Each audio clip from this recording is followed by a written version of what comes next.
The story begins deep inside a dungeon, where terrifying screams echo through the darkness. In the middle of the chaos, we see our main character Tai Fan Yi, locked in a desperate fight against a monstrous beast known as the Phantom Wolf. As the battle rages, Tai Fan recalls a harsh reality. He can't even inflict a single scratch on the monster, because he's nothing more than a level 0 abyss scavenger. In his mind, he thinks, the only way I can survive is by picking up scraps left behind by voyagers after their hunts. But society doesn't respect people like him. Those stuck at level 0 are seen as nothing but burdens, mocked, insulted, and branded with names like worthless and trash. The Phantom Wolf suddenly lunges forward, forcing Tai Fan to react. He shifts into a defensive stance, clutching a wooden shield in one hand and the broken handle of a pickaxe in the other, the only weapons he has. Bam! The shield shatters instantly under the beast's power. Before Tai Fan can recover, the monster sinks its fangs into his shoulder, tearing into his flesh as he screams in pain. Through the pain, Tai Fan grits his teeth. I may live like trash, but I refuse to die like trash. With a sudden burst of determination, he charges forward and thrusts the broken pickaxe handle into the Phantom Wolf. The weapon pierces just enough to register a critical hit. A faint notification appears. 1 damage point gained. It's not much, but for Tai Fan, it's proof he can fight back. The scene shifts back to the city, at the entrance of a C-rank abyss. Tai Fan Yi bursts out of the dungeon, clutching a box tightly against his arm.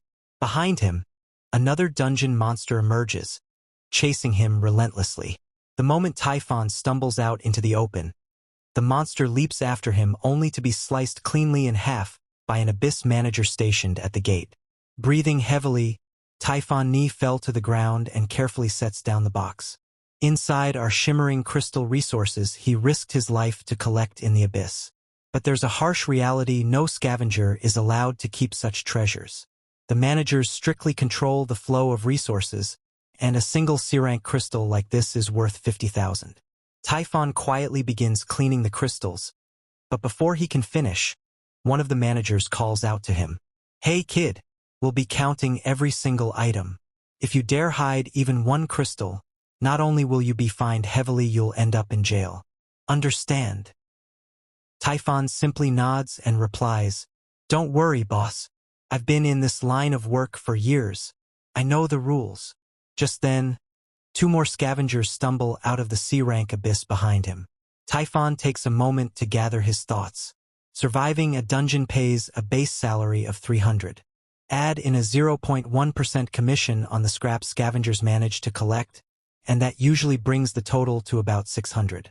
But once the agency takes its cut, I'm left with maybe 540 at most. His expression hardens. And I still have over 670,000 in debt to pay off.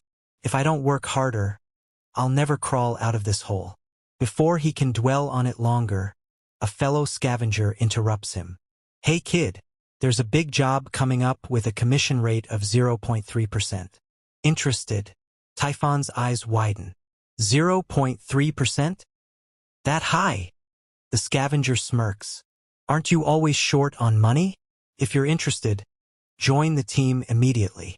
Still stunned, Tai Fan quickly agrees. Yeah, I'll go. I'll pack up right now. Moments later, Tai Fan joins the new team as they board a bus heading toward their mission site. Inside the bus, the scavengers talk amongst themselves. The target this time is the SF City Mall, a dungeon that has transformed into an A-rank abyss. It's so dangerous that it already wiped out one team. Their task is to recover the fallen team's equipment and, if possible, help clear the dungeon. Back to 10 years ago, the moment everything changed. That was when the abyss gates first appeared, ripping open from the void and releasing terrifying creatures into the world. Humanity soon learned that only individuals born with special abilities could stand against these monsters. These chosen ones were called voyagers, and with every battle fought inside the abyss, mankind discovered more treasures, crystals brimming with energy, powerful weapons, rare items. It was as if humanity had stumbled upon an entirely new world. The abyss industry quickly exploded into a booming market. Traditional businesses collapsed overnight, and society's wealth poured entirely into this new frontier. The age of the voyagers had begun. In the past, Typhon tried applying for countless well-paying jobs. But no matter how hard he tried, every application ended the same way, rejected. Because he was a level 0 personnel. Society had no use for someone like him. The scene shifts to a hospital room. Typhon, practically begging the doctor to continue his sister's treatment. His voice trembles as he explains he doesn't have the money right now but promises he'll find a way. But the doctor only looks at him coldly and replies, "If you can't pay, then take your sister with you. This is a hospital, not a charity." Crushed and desperate, Typhon heads back home. But things only get worse. The landlord is outside his door, banging furiously and shouting, "2 months' rent is overdue. Come out here, you worthless brat, and pay what you owe." Typhon sits in silence, unable to respond. Later, we find him outside in the pouring rain, completely overwhelmed by his situation. The weight of debt, rejection, and his sister's failing health presses down on him all at once. As he sits there drenched, a shadow approaches. A stranger stops in front of him and casually hands him a small card. "Young man," the stranger says with a sly smile, "short on cash? This is a quick loan card. After all, the most valuable collateral you have are your organs." Back in the present, Typhon lets out a deep sigh. From the corner of his ear, he hears his teammates gossiping about him. How he ended up drowning in debt, and how if he doesn't repay soon, he'll probably have to sell his kidney. Ashamed, Typhon lowers his head, hiding his face in disappointment. The bus finally comes to a stop. They've arrived at the entrance of the B-rank dungeon. Everyone files out, but they immediately notice that the Voyager team had already gotten there before them. From a distance, one of the Voyagers sneers at them. "You trash guys are late." The scavenger team can only bow their heads and apologize before both groups proceed into the dungeon together. "Move quickly," their leader barks, urging the scavengers forward. Typhon clenches his fists, trying to shake off the shame. "This time, I got to work hard, make money, and come back alive." With that thought burning inside him, he steps into the dungeon his very first time inside a B-rank abyss. A strange feeling settles in his chest as the darkness swallows him. But now both teams are finally assembled. Suddenly, a loud growl echoes from deep within the halls. A pack of phantom wolves charge toward the party, their glowing eyes cutting through the darkness. The Voyager team leader quickly signals to one of his men. "Chun, take care of it." Chin, always egocentric, smirks. "It's just a bunch of level 1 phantom wolves." With a snap of his fingers, he conjures 2 blazing fireballs and hurls them toward the charging beasts. Boom! The flames explode on the ground, scattering the wolves and forcing them to retreat into the shadows. The leader narrows his eyes. "Stay sharp. We could be ambushed from anywhere." Chun brushes off the warning and casually asks, "So, where to next?" "The 5th floor," the leader replies firmly. But as they press deeper, one of the Voyagers grows uneasy. "I might be wrong, but doesn't this place feel way larger than it should be? The mall's layout is easily 5 times wider and taller than the real thing." Chen scoffs. "That's abyssification. The dungeon was built using the real world as a blueprint, but inside, everything twists. The structures, the scale, it all changes completely." Then his expression turns serious. "But speaking of which, isn't it strange?